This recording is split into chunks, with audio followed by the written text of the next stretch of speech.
오늘 우리가 느헤미야 말씀을 함께 계속해서 보도록 하겠습니다. 6장 말씀은 예루살렘 성벽이 거의 재건되어 갈 때, 마무리되어 가는 시점에서 있었던 사건을 기록하고 있습니다. 그런데 그때에도 대적들의 방해는 계속되고 있습니다. 오히려 이전보다 더 치밀하고 면밀하게 그들의 방해가 진행되고 있다는 것을 보게 됩니다.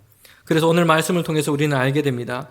거의 다 되었을 때, 그리고 이제 곧 다 되었다라고 생각될 때, 그때가 가장 위험하다는 것입니다. 느헤미야 6장 1절에 보면 그 시기가 언제인지 이렇게 밝히고 있습니다. 성벽의 이 허물어진 틈들이 거의 없도록 다 재건되었습니다. 그리고 이제 성벽 문장 다는 일만 남은 것입니다. 당시에는 성벽을 건축할 때에 먼저 성을 다 건축하고 난 이후에 마지막으로 이제 성문을 달았습니다. 그렇기 때문에 이제 예루살렘의 이 성벽은 거의 완성에 다다랐다는 것을 볼 수 있습니다. 성문만 넣으면 되는 그런 마무리 시점에 이른 것입니다. 그런데 오늘 본문의 이 이야기를 보면 느헤미야와 이스라엘 백성들은 결코 경계의 마음을 풀어놓아서도 승리감에 들떠서도 안 된다는 것을 보게 됩니다. 대적들은 결코 포기하지 않았기 때문입니다. 그들의 방해는 오히려 더 치밀하고 면밀하게 적극적으로 진행되고 있다는 것을 보게 됩니다. 우리 1997년에 우리나라에 IMF 경제 위기가 있었습니다. 그때 큰 기업들, 대기업들이 많은 수가 도산을 했습니다. 그리고 국가 부도 위기까지 내몰렸습니다. 가장들 중에는 직장을 잃고 일터를 잃은 사람들이 많았습니다. 자영업을 하시는 분들 중에도 가게 문을 닫은 그런 일들이 참 많았습니다. 아마 여기 계신 성도님들 중에도 그때 참 어려움을 겪었던 분이 많이 계실 것입니다. 결국 우리나라는 국제통화기금에서 많은 부채를 빌려오게 됩니다. 그때 우리나라가 당한 이 상황에 대해서 한 외신에서는 이렇게 논평을 내놓았습니다. 한국은 너무 일찍 샴페인을 터뜨렸다라는 외신 제목이었습니다. 사실 경제 위기는 여러 가지 복합적인 요인들, 국제적인 정세, 이 모든 것들이 다 연결되어 있습니다. 그러나 일면에서는 경제 위기 전야까지 우리나라는 고도 성장을 해왔습니다. 그래서 기업들도 잘 되었고 가정마다 소득도 향상되었습니다. 열심히 했고 눈에 보이는 성과를 많이 얻었습니다. 그러다 보니 너무 낙관적으로 생각을 한 것이에요. 기업들은 금융 자본을 가지고 여기저기 사업을 확장하고 그렇게 방만하게 경영을 했습니다.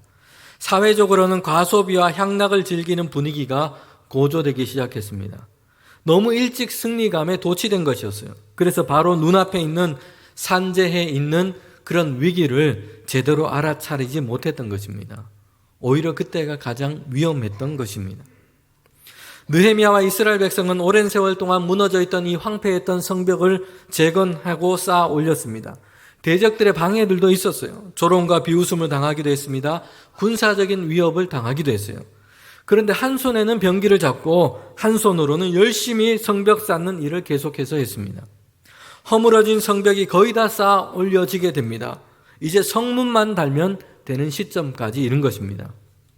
이제 무너졌던 성벽들이 튼튼하게 쌓아 올려졌습니다. 그들의 눈에 보이는 것, 그들이 이룩한 것이 확연하게 보입니다.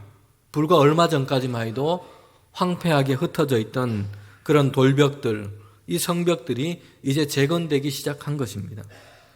이제 이스라엘 백성들은 그들이 쌓아 올린 성벽을 보면서 자부심과 승리감을 느낄 만도 합니다. 그런데 성도 여러분, 그럴 때가 오히려 가장 위험했다는 것이에요. 이제 다 되었다고 생각이 됩니다. 결국 그러나 마지막 위기를 이기지 못해서 완성에 이르지 못한 일들, 우리 인생 가운데 얼마나 많이 있습니까? 거의 다 되었을 때 그때에는 마음의 긴장과 경계가 느슨하게 됩니다. 이른 승리감에 도취되고 말아요. 그래서 오히려 그때에 가장 큰 빈틈이 생기게 됩니다. 대적들은 그 틈을 노리고 있는 것이에요. 그래서 오히려 그때가 가장 위험하고 가장 위태로운 때입니다. 그리고 가장 중요한 때예요. 사도 바울은 고린도전서 10장 12절 말씀에서 이렇게 말씀하고 있습니다. 그런즉 선줄로 생각하는 자는 넘어질까 조심해라. 선줄로 생각되는 때에 오히려 그때가 위태롭다는 것이요. 넘어질까 가장 조심해야 할 때라고 말씀하고 있습니다. 여러분, 대적들의 방해는 오히려 성벽 문을 닫는 일만 남았을 때에 더 이 계획적으로, 그리고 더 그렇게 빈틈없이 그들을 향해서 오고 있다는 것을 우리는 보게 됩니다. 산발락과 도비아 그리고 아라비아 사람 게셈은 예루살렘 성벽 재건하는 일을 계속 방해하고 있습니다. 성벽은 거의 완성되어 갔지만 아직 완성에 이르지 못했습니다. 느헤미야와 이스라엘 백성에게는 가장 중요하지만 가장 위태로운 때였습니다. 이제 그들의 대적들이 느헤미야를 향해서 이런 제안을 하게 됩니다. 6장 2절 말씀입니다. 산발락과 게셈이 내게 사람을 보내어 이르기를 오라 우리가 오노 평지 한 촌에서 서로 만나자 하니 실상은 나를 해하고자 함이었더라. 사람을 보내서 그의 대적들이 느헤미야에게 이런 제안을 한 것입니다. 그들은 지금까지 성벽 쌓는 일을 방해하며 반대를 했습니다. 군사적인 위협을 가한 것이요. 그런데 이제 느헤미야에게 사람을 보내서 제안을 하는데 평화를 위한 회담을 하자고 제안한 것입니다. 평화가 얼마나 좋습니까? 지금까지 대립과 충돌이 예상되는 그런 긴장 상태에 있었어요. 변기를 차고 경계태세를 늦출 수가 없었습니다. 하루 종일 긴장의 연속이었어요. 그런 시대를 살아가는 사람들에게 야, 이제 우리가 평화하자, 회담을 하자, 이것보다 더 듣기 좋은 말, 더 간절한 말이 어디에 있겠습니까? 여러분, 그런데 그 이면에는 무엇이 도사리고 있습니까? 느헤미야를 예루살렘 지경에서 벗어나도록 하는 것이요. 그리고 오노 평지로 내려오게 만드는 것입니다. 오노 평지는 예루살렘에서 약 30km 이상 떨어진 곳입니다. 그리고 사마리아와 예루살렘의 중간지대입니다. 예루살렘 지경을 다 벗어나 있는 것입니다. 산발락과 대적들은 평화라는 이름으로 지금 느헤미야를 유인하고 있는 것이요. 예루살렘을 떠나서 성벽 쌓는 일을 떠나서 중간지대로 나오라는 것이요. 그리고 그렇게 해서 거기에서 느헤미야를 사로잡고 느헤미야를 제거하려는 그런 음모였습니다. 산발락과 무리가 제시한 것, 제안한 것은 눈에 보기에 너무나 좋아 보입니다. 평화를 위한 만남이에요. 그런데 그 제안에는 중간지대에서 만나는 평화입니다. 여기에 바로 함정이 있는 것이에요. 그들이 말하는 평화, 여러분 이걸 위해서는 무엇을 해야 합니까? 느헤미야는 성벽 쌓는 일을 중단해야 합니다.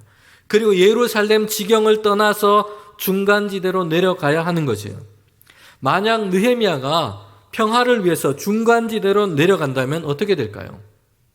느헤미야는 사로잡히거나 죽임을 당하게 될 것입니다. 성도 여러분, 사실 오늘 우리는 이런 제안들 속에서 살아가고 있습니다. 명분이 좋아 보여요. 그럴듯한 제안입니다. 평화예요. 누구나 모든 사람들이 다 원하는 평화입니다. 그런데 그 평화를 위해서 무엇을 요구합니까? 예루살렘을 떠나서 중간지대에 살아갈 것을 요구하는 것입니다. 회색지대에 살아가는 삶입니다. 평화를 위해서 예수 그리스도의 복음 그 유일성을 포기하도록 합니다. 종교 간의 평화를 위해서 예수 그리스도만이 유일한 구원자이시다. 이런 주장을 삼가해야 한다고 말하는 것이에요. 사람들과의 평화를 위해서 예배를 포기하고 전도와 선교를 포기하도록 하는 것입니다.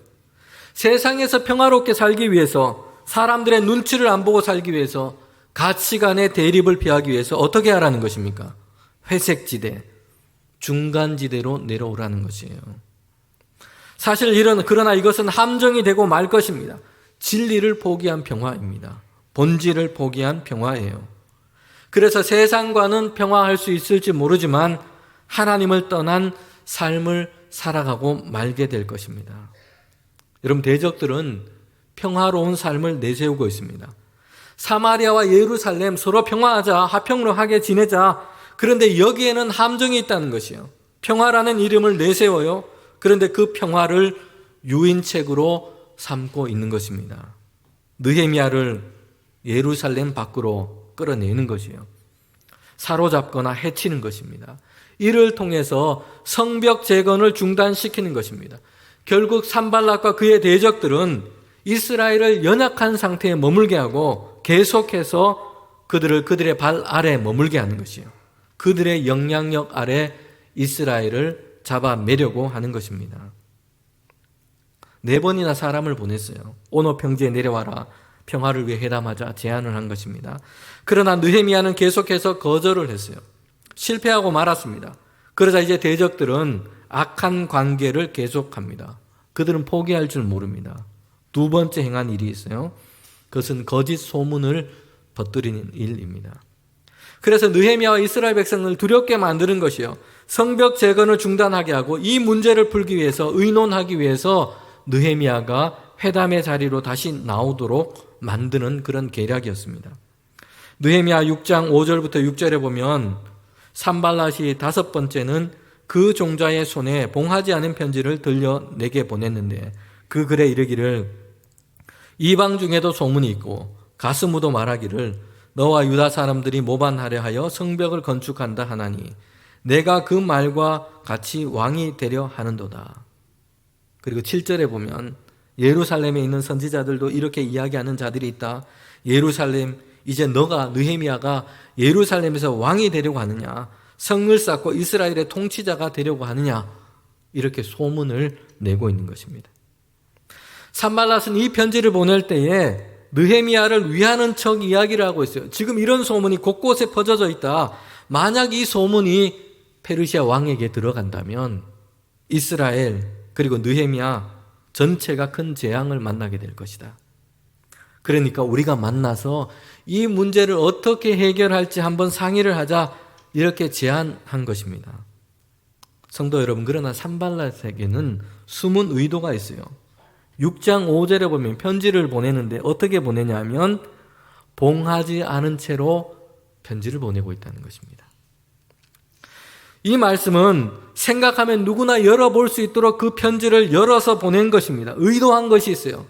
이 편지 안에 있는 내용들이 이스라엘 사람들에게 그리고 전역에 소문으로 퍼져나가기를 원했다는 것입니다. 주변 땅 곳곳에 이 소문이 퍼져나가기를 원하며 그 내용을 오히려 편지에 적어서 봉하지 않은 채로 느헤미야에게 보낸 것입니다. 여러분, 이 편지의 내용은 느헤미야가 성벽을 건축하고 나면 이스라엘의 왕이 되려 할 것이다. 이런 소문이 이 페르시아 왕에게 들어가면 이스라엘은 진멸을 면치 못할 것이다. 이런 소문을 이스라엘 사람들 가운데 퍼지도록 그렇게 의도한 것입니다. 이 편지의 의도는 2가지입니다. 이스라엘 사람들의 마음을 분열시키는 것이요. 지금 느헤미야가 이스라엘 백성들과 함께 얼마나 열심히 성벽을 건축하고 재건하고 있습니까? 그런데 이 소문을 통해서 이렇게 백성들의 마음속에 분열의 마음을 심어 놓는 것이에요. 느헤미야가 이렇게 열심히 성벽을 재건하는 것을 하고 있는데 그 속에는 스스로 왕이 되려고 하는 이런 야욕 때문이다. 이렇게 생각하도록 만드는 것입니다. 느헤미야의 본심을 의심하도록 만드는 것이에요. 그리고 2번째는 느헤미야와 물론 모든 백성들, 이스라엘 백성들 전체가 두려움 속에 사로잡히게 만드는 것입니다. 이 소문이 페르시아 왕에게 들어간다면 페르시아 왕은 진노를 하게 되고 그들의 칼과 창에 우리 모두가, 이스라엘 모두가 이제 진멸될 수 있다. 이런 두려움의 마음을 이스라엘 백성들 가운데 심어주는 것입니다. 산발랏과 그의 대적들은 이런 거짓 소문을 퍼뜨려서 이제 근거도 사실도 없는 이 소문을 퍼뜨리는 것입니다. 이 소문을 통해서 이스라엘 백성 그 마음속에 분열을 일으키는 것이요, 두려움 속에 사로잡히게 만드는 것입니다. 결국은 뭘 하려는 걸까요? 성벽 재건을 중단시키고 느헤미야를 예루살렘에서 이끌어내서 그를 제거해 버리려고 한 것입니다. 그런데 이런 방법도 실패하게 돼요. 느헤미야는 요동함이 없었습니다. 그런데 3번째 방법을 그들은 또다시 시작합니다. 결사적으로 성벽 재건을 막아서는 것이요. 이제 성문만 달면 이제 성벽이 완성되게 됩니다. 그러나 그들의 방해와 저항도 대단했습니다. 대적들이 향한 3번째 방법은 더 치밀하고 간교했던 것을 보게 됩니다. 산발랏과 대적들은 3번째 계획을 하게 되는데 그것은 이스라엘 중에 한 사람, 이 스마야라고 하는 사람을 뇌물로 매수하게 됩니다. 이 사람은 느헤미야와 너무나 가까웠던 사람이에요. 6장 10절에 보면 이렇게 말씀하고 있습니다. 이후에 무헬다벨의 손자 들라야의 아들 스마야가 두문불출하기로 내가 그 집에 가니 그가 이르기를 그들이 너를 죽이려 올 터이니 우리가 하나님의 전으로 가서 외소 안에 머물고 그 문을 닫자. 저들이 반드시 밤에 와서 너를 죽이리라 하기로. 스마야라는 사람을 이용한 것이요. 할아버지와 아버지 이름까지 밝히면서 그를 소개한 것을 보면 이스라엘 백성 중에 그의 집안은 존경받고 명망 있는 그런 집안이었어요. 스마야는 그의 집안은 제사장 집안으로 짐작이 됩니다. 더군다나 스마야는 느헤미야와 아주 가까웠던 사이입니다. 스마야가 두문불출하여 보이지 않자 느헤미야가 직접 그의 집에 가서 그를 돌볼 정도였습니다. 그런데 산발락과 대적은 이 이스라엘 사람 스마야를 돈으로 매수를 했어요. 그리고 신방 온 느헤미야에게 이렇게 말하도록 한 것입니다. 내가 알기로는 산발락과 그 대적들이 밤에 당신을 죽이려고 사람을 보낸다고 합니다. 그러니 하나님의 성전 안에 있는 성소로 들어가서 거기에 몸을 피하고 머무십시오. 여러분, 스마야를 이용해서 산발락과 그의 대적들이 계획하고 도모하고 있는 것이 있습니다. 긴급한 위험을 조장하고 있어요. 그래서 느헤미야가 도피하도록 합니다. 예루살렘 밖으로 느헤미야를 이끌어내려고 하는 방법은 번번이 실패했습니다. 그래서 이번에는 예루살렘 안이에요. 더군다나 하나님의 성전입니다. 예루살렘 성전, 그 성소 안으로 도피하라는 것입니다. 성도 여러분, 그러나 성전의 성소 안은 제사장만 들어갈 수 있는 것이었습니다. 하나님의 말씀과 규례로 성소 안은 제사장 외에 어떤 누구도 출입할 수 없도록 한 것이요. 그들은 스마야를 통해서 느헤미야에게 이런 제안을 한 것입니다. 생명이 위태롭다. 그러니 당신의 안전을 위해서 성소 안으로 들어가라 라는 것입니다. 느헤미야 자신의 안전을 위급하게 느끼도록 만들고자 했습니다. 그리고 자신의 안전과 안위를 위해서 하나님의 법과 말씀을 떠나고 이것을 어기도록 만드는 것이에요. 다급하게 만들고 느헤미야가 이제 자신의 안위를 가장 우선적으로 삼고 행동하도록 만드는 것입니다. 그리고 하나님의 규례와 명령을 어기고 제사장만 들어갈 수 있는 그곳 성소 안으로 도피하여 들어가도록 유인한 것이에요. 성도 여러분, 만약에 느헤미야가 이렇게 행동했다면 어떻게 될까요? 느헤미야는 이렇게 행동했다면 백성들 앞에서 그의 존경을 잃어버리게 될 겁니다. 하나님 앞에서 범죄하게 되는 것입니다. 이스라엘 백성을 지도하고 이끌어갈 수 없게 됩니다. 그래서 이스라엘 백성 사이에서 성벽 재건하는 그 역사를 느헤미야는 이끌어갈 수 없도록 그렇게 만들어버리는 것이에요. 특별히 목회자와 교회 안의 지도자로서 리더로서 역할을 감당하시는 분들이 있습니다. 그런 분들은 이 말씀이 보여주고 있는 이 상황을 주시해야 합니다. 느헤미야에 대한 이 세 번째 함정이 얼마나 위태로운지를 생각해야 합니다. 먼저 다급하게 만들어요. 명분을 줍니다. 당신의 안위가 중요합니다. 당신은 리더요, 지도자입니다. 당신이 해를 당하면 안 됩니다. 그렇게 되면 교회와 공동체가 위태롭게 됩니다. 이렇게 하면서 어떤 방향으로 지금 그렇게 유인하고 있는 것일까요? 자신의 안위와 안전을 우선적으로 생각하고 행동하게 만들어버리는 것이에요. 그리고 자신의 안위를 지키기 위해서 하나님의 말씀과 하나님의 방법조차 넘어서게 만드는 것입니다. 그렇게 해서 하나님을 떠난 죄 가운데 놓이게 하는 것이에요. 그리고 이 일로 공동체 안에는 지도자에 대한 신뢰와 영향력을 상실하게 만듭니다. 교회 공동체는 그래서 연약하고 미약하게 되어버리는 것입니다. 오늘 본문이 보여주는 것 같이 느헤미야와 이스라엘 백성은 이런 위협과 시험 가운데 있었던 것이에요. 성벽 재건이 거의 완성되어 가려는 시점이었습니다. 성문만 달면 됩니다. 그런데 산발락과 도비야 그리고 대적들은 그들의 관계와 방해는 더욱더 심하게 그들 가운데 닥치게 된 것입니다. 느헤미야는 이런 관계를 물리치고 이스라엘 백성과 함께 성벽 재건을 완성하게 됩니다. 우리는 느헤미야를 통해서 두 가지 중요한 교훈을 얻게 됩니다. 첫 번째는 모함과 비방에도 그 사이에서 오히려 느헤미야는 그의 사명을 확인한 것입니다. 내가 있어야 할 자리가 어딘지 분명히 했다는 것이에요. 여러분, 산발락과 이 대적들이 모함과 비방으로 계속해서 노리고 있는 것이 있습니다. 느헤미야가 예루살렘을 떠나 벗어나게 하는 것입니다. 유인해내는 것이에요. 그리고 느헤미야를 사로잡거나 느헤미야를 처치해 버리려고 하는 것입니다. 지도자인 느헤미야를 잃어버린다면 이스라엘 백성은 혼란 가운데 빠지게 될 것입니다. 그리고 성벽 재건은 중단될 것이라 생각한 것이에요.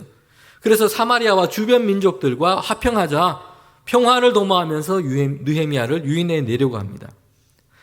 비방과 헛소문을 퍼뜨렸어요. 두려움 가운데 사로잡히게 합니다. 그래서 이 일을 처리하기 위해서 우리가 함께 논의하자 느헤미야를 예루살렘 밖으로 벗어나서 다른 곳에서 만나고자 제안을 한 것입니다. 이런 제안은 한두 번이 아니었습니다. 거듭 계속되었습니다. 그런데 느헤미야는 그들에게 계속해서 이렇게 대답하며 거절한 것입니다. 6장 3절 말씀입니다. 내가 곧 그들에게 사자를 보내어 이르기를 내가 이제 큰 역사를 하니 내려가지 못하겠노라. 어찌하여 역사를 중지하게 하고 너희에게로 내려가겠느냐 하매.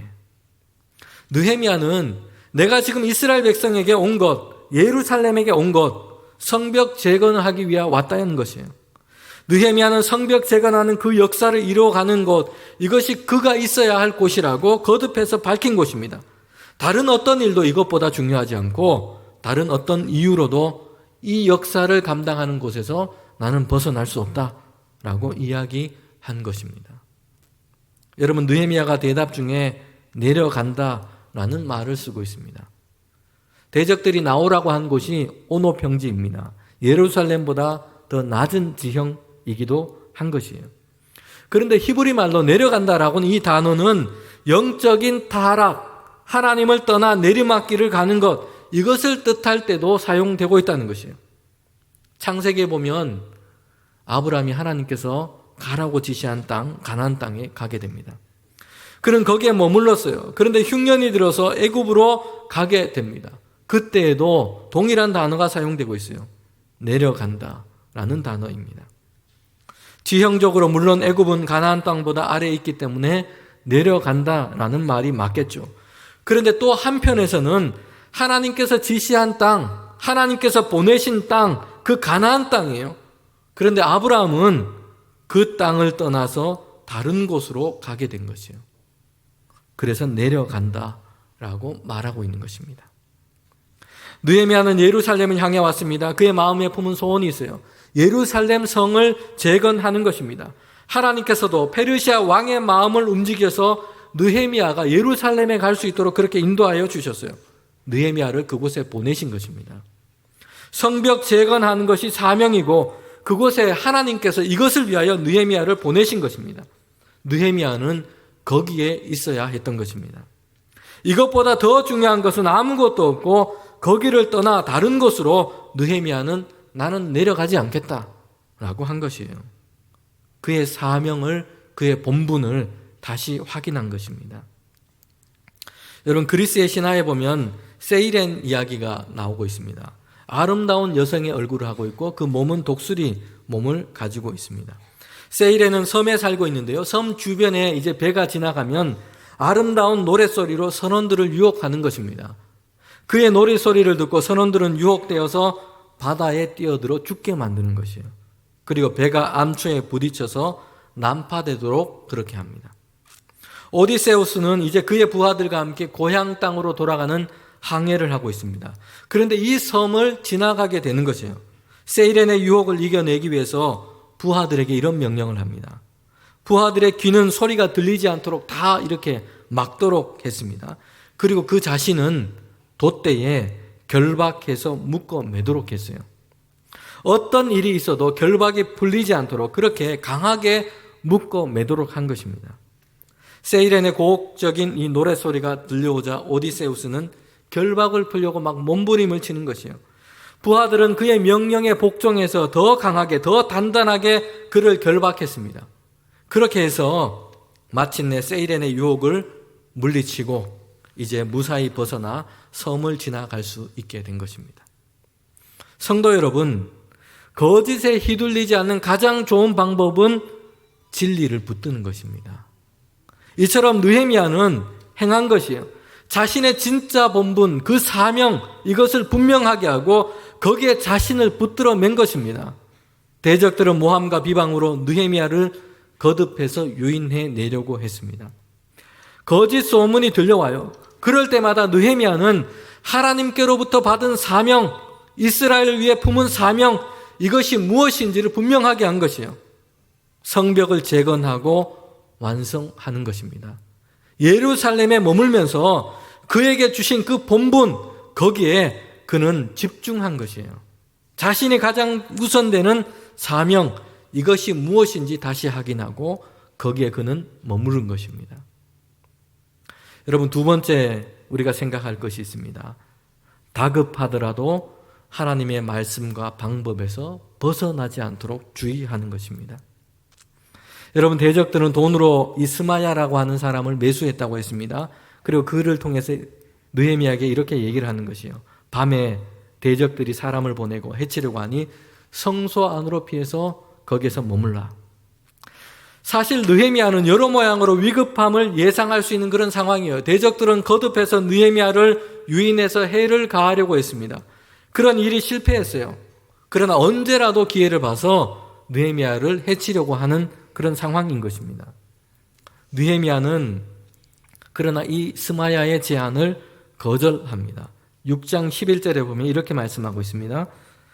내가 이르기를 나 같은 자가 어찌 도망하여 나 같은 몸이면 누가 외소에 들어가서 생명을 보존하겠느냐. 나는 들어가지 않겠노라 하고.